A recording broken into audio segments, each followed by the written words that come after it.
Hello, आप सब कैसे हो? मुझे उम्मीद है कि आप बहुत अच्छे होंगे। आज मैं आपके लिए कक्षा 12 की हिंदी के संस्कृत खंड का पहला चैप्टर लेकर आई हूँ, जिसका नाम है भोजस्योदार्यम। आइए इसकी हिंदी करते हैं। ये हो गया हमारा भोजस्योदार्यम और मैंने इसे पेज पर भी लिखा हुआ है। ये हो गया हमारा पहला लेसन। इसका आधा भाग तो मैंने पहली वीडियो में करा दिया था और अब इसका दूसरा भाग देखिए। यहाँ से ये है, यहाँ से दूसरा भाग। राजा तुष्टै तस्मै प्रत्यक्षरम लक्ष्य ददो। राजा ने संतुष्ट होकर उसे भी प्रत्येक अक्षर पर लाख मुद्राएं दे दी। अन्यदा राजा समुपस्थिताम सीता प्रहा। अगले दिन राजा ने अपने सामने उपस्थित हुई सीता से कहा, देवी कि हे देवी, प्रभातम वर्ण्य इति, सवेरे का वर्णन करो ऐसा। सीता प्रहा, सीता ने कहा, विरल विरला स्थूलस्तारा कलावीव सज्जना। कलयुग में सज्जनों की तरह कोई कोई बड़ा बड़ा तारा दिखाई दे रहा है। मन इव मुने सर्वत्र प्रसन्नभ भूनभ है। मुनि के मन की तरह सभी जगह, नभ मीन्स आकाश, प्रसन्न दिखाई दे रहा है, यानी कि स्वच्छ दिखाई दे रहा है। अपसरती च ध्वांतम चित्तात सतामीव दुर्जन है। जिस प्रकार से सज्जन व्यक्तियों के चित्त से दुर्जन व्यक्ति दूर होते हैं, वैसे ही अंधेरा दूर होता जा रहा है। वज्रती च निशा क्षिपम लक्ष्मीर अनुदमिनामीव। और अनुद्यमहीन यानी कि परिश्रमहीन लोगों की लक्ष्मी की तरह निशा मीन्स रात तेजी से भागी जा रही है।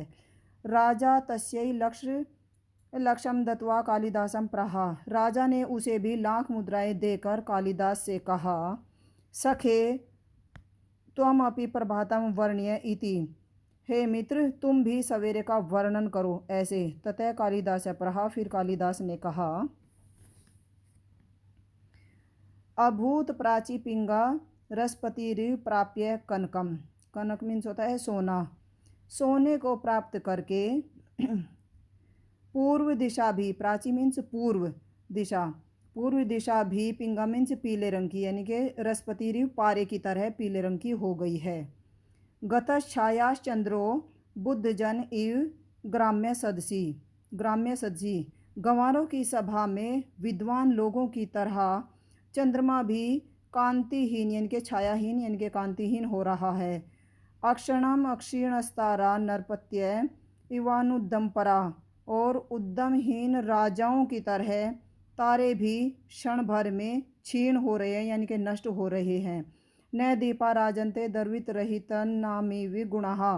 और दर्वित मीन्स धन, यानी कि धनहीन लोगों के गुणों की तरह दीपक भी दिखाई नहीं दे रहे हैं। राजा तुष्ट है, राजा अति तुष्ट है। राजा यानी कि बहुत प्रसन्न होकर तस्मय प्रत्यक्षरम लक्ष्यम ददो, उसे भी प्रत्येक अक्षर पर लाख मुद्राएं दे दी। इसका नीचे हिंदी में भी अनुवाद लिखा हुआ है, देखो। ये राजा ने संतुष्ट होकर उसे भी प्रत्येक अक्षर पर लाख मुद्राएं दे दी।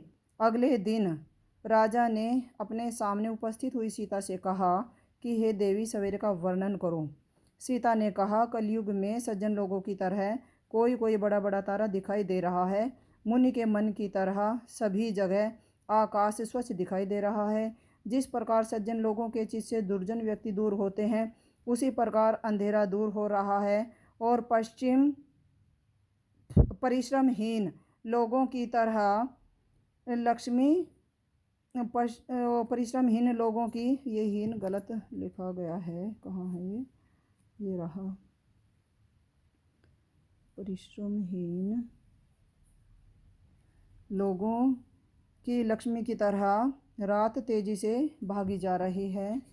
और फिर ये इधर भी है आधा।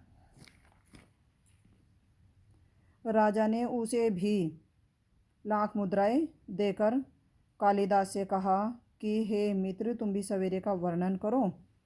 और फिर कालिदास ने कहा, पूर्व दिशा सोने को प्राप्त करके पारे की तरह पीली हो रही है और गंवारों की सभा में विद्वान लोगों की तरह चंद्रमा कांतिहीन हो रहा है। परिश्रमहीन राजाओं की तरह तारे भी पल भर में नष्ट हो रहे हैं। लक्ष्मीहीन लोगों के गुणों की तरह दीपक दिखाई नहीं दे रहे हैं। ये हो गया, दीपक दिखाई नहीं दे रहे हैं। राजा ने संतुष्ट होकर उसे भी लाख मुद्राएं दे दी। धन्यवाद। आपको मेरी वीडियो कैसी लगी? या अगर अच्छी लगी हो तो प्लीज़ शेयर करना, सब्सक्राइब करना और लाइक करना। थैंक यू, धन्यवाद। जय हिंद, जय भारत।